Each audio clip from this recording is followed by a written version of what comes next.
So hi, I'm Otokini. I'm a business analyst at ASOS. I've been a business analyst for about 5 or 6 years now. When I was at university, I studied mathematics, which I loved. I think you have to love maths to study it at university.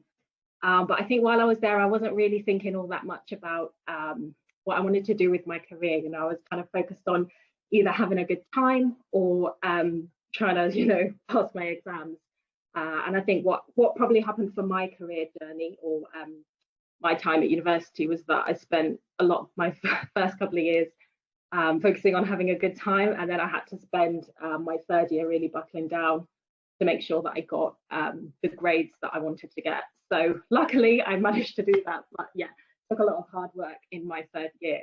But what that meant is that while other people were kind of putting in their work to look for jobs and graduate schemes, I was really focusing on just making sure that I had the grades to apply for those when I finished.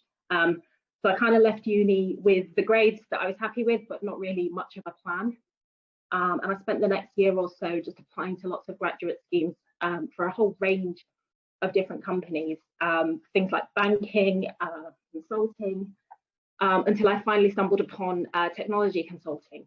There seemed to be lots of companies hiring, loads of good jobs with good training. I kind of focused my attention on those kind of roles. And then eventually I was fortunate enough to land a role with Capegemini on their graduate scheme.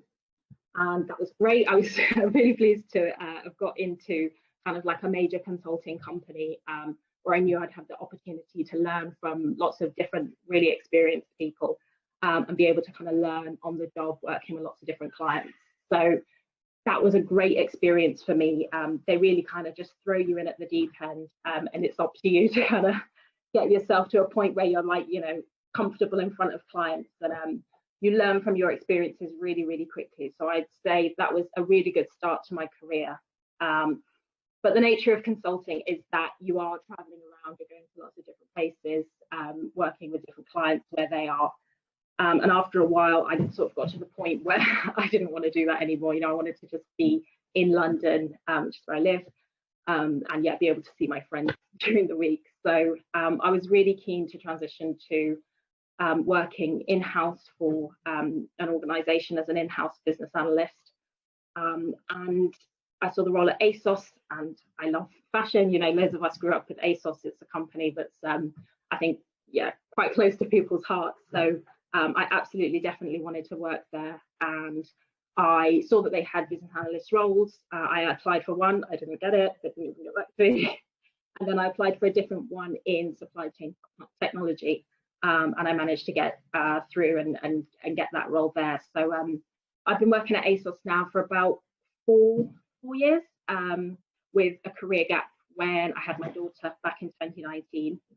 And yeah, I've really loved working there. It's been a great opportunity to work in a business that's really fast paced, really driven, knows what it wants to do. And it's great to have a job where I can kind of help shape what the future of the company looks like.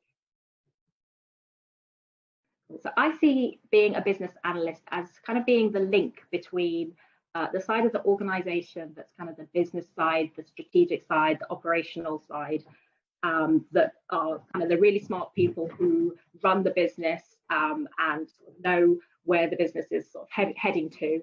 And then the technology side, which is kind of the people who design, build and test all the technology that kind of supports the strategic direction of the business. So it's about being that link between those two wings of the business and helping to interpret what each of them is trying to say to each other. In terms of the skills that you need as a business analyst, it's really about being able to work with people to identify problems, explore what the different options are with those problems, and then help them make decisions on what the best way is to deliver it. So in terms of what a day-to-day would be for me, it might be a conversation with a stakeholder who's part of the business, maybe works in finance, they might work in supply chain, and it's helping them to understand. It's what we call requirement solicitation. So it's helping to kind of draw out from them exactly what it is they're after in terms of a change to the business. and helping to just work with them to analyze their needs and then put in front of them different options that could be ways of meeting those needs. So sometimes that involves working with technology to look at different technical ways that you could potentially solve their problems. And sometimes it involves actually just looking at the business, things like business processes, what are your handoff points, what's your culture, is there a change needed on the business side that can help them achieve their needs without necessarily having any technology change in place.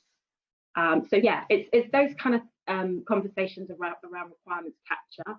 And then a lot of my day-to-day will involve the documentation of that capture. So making sure that I've really clearly articulated exactly what it is that they've expressed that they want, making sure I've reviewed that with them so that what I understood is what they understood and it's not ambiguous in any way. And then also making sure it's in a language that kind of they can understand, but also the people in the technology world who are then going to design against the ask can also understand and meet all their kind of criteria of what they need to understand in order to build technical solutions that solve those problems. So it's working with different parts of the sort of business and then working with technology on a day-to-day basis. Cool. So there's 3 pieces of advice I would have for anyone aspiring to be a business analyst. First of all, I would say it would be being a good communicator. So really making sure that the way you come across is effective, is direct. People understand exactly what you're saying and what you're not saying, and just being aware of how you're perceived and adjusting how you're perceived to different stakeholders. So for example, when I'm working with really technical stakeholders, I will adjust my communication style to be appropriate for what they would like the sort of flow of the conversation to be.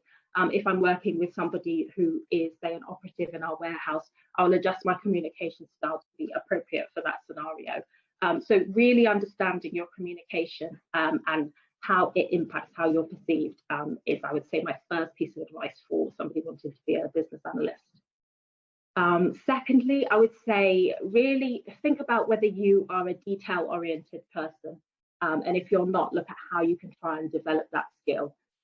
So if you're a business analyst, you really need to be the kind of person that dots your I's and crosses your T's. You know, you need to be able to understand nuances and understand the importance between different things that may on the surface seem quite similar, but actually if you dig a little bit deeper, they have really different implications.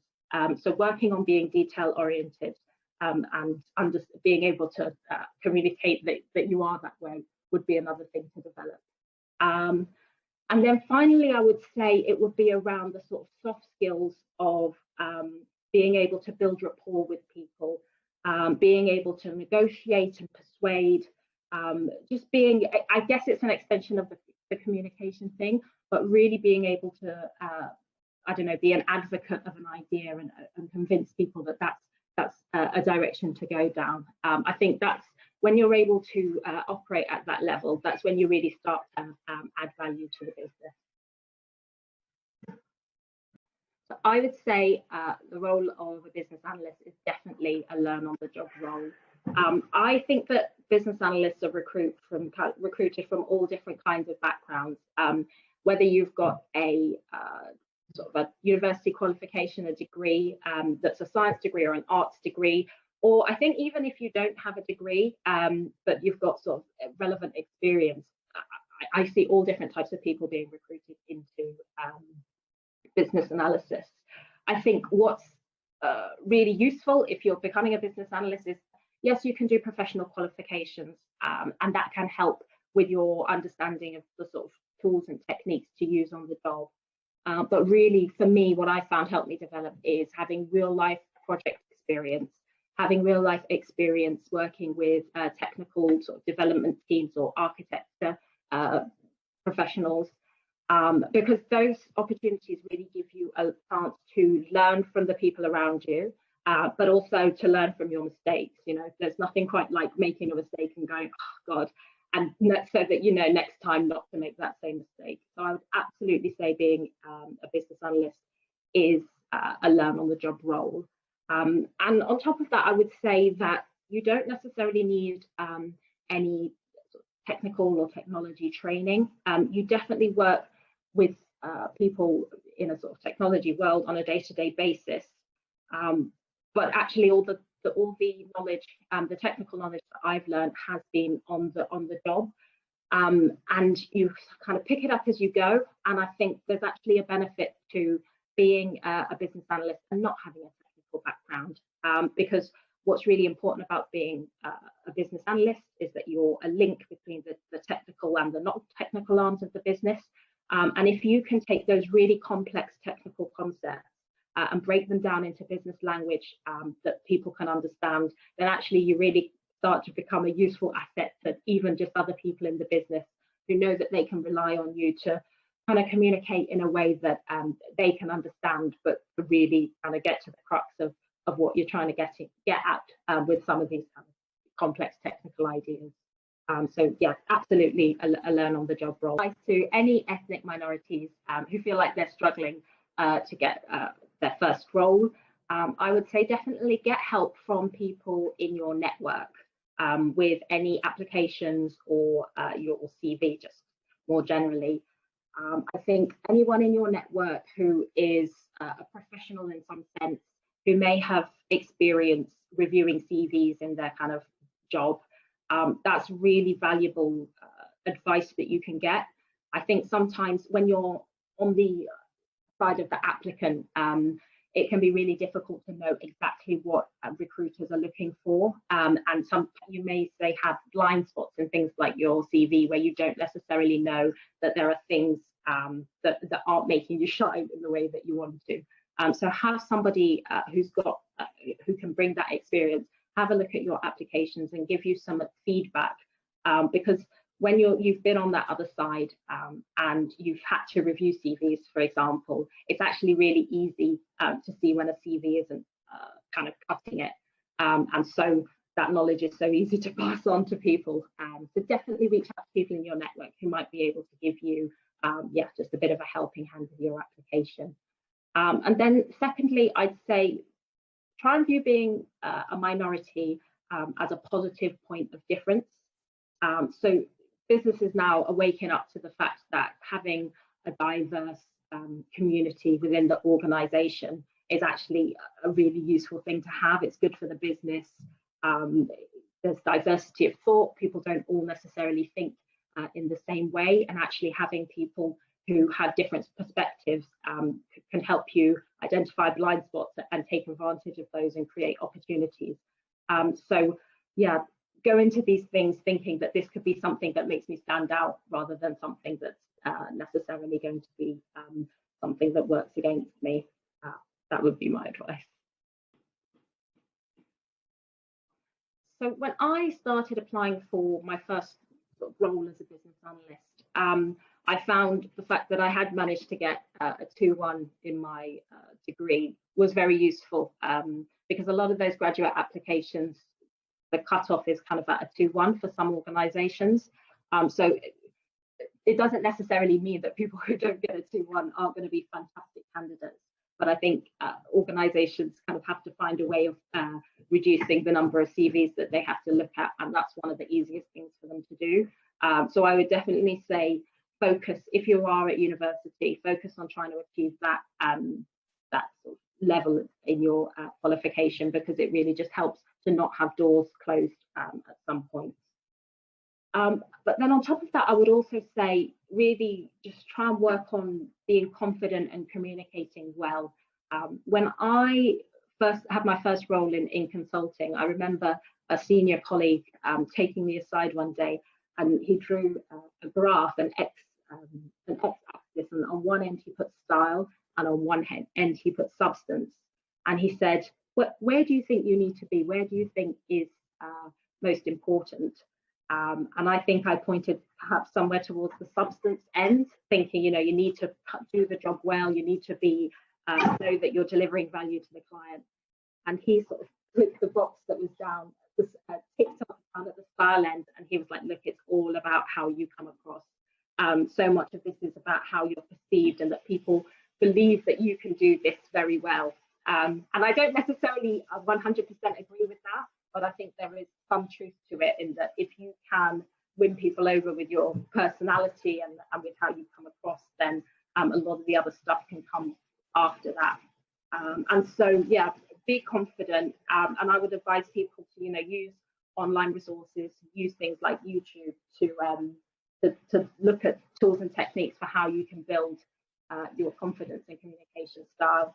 And then also use people in your network, ask people to give you honest feedback about how you're coming across, and try and give you areas that you might be able to improve on, and then you can go away and work on those things so that when you're in an interview, you really shine.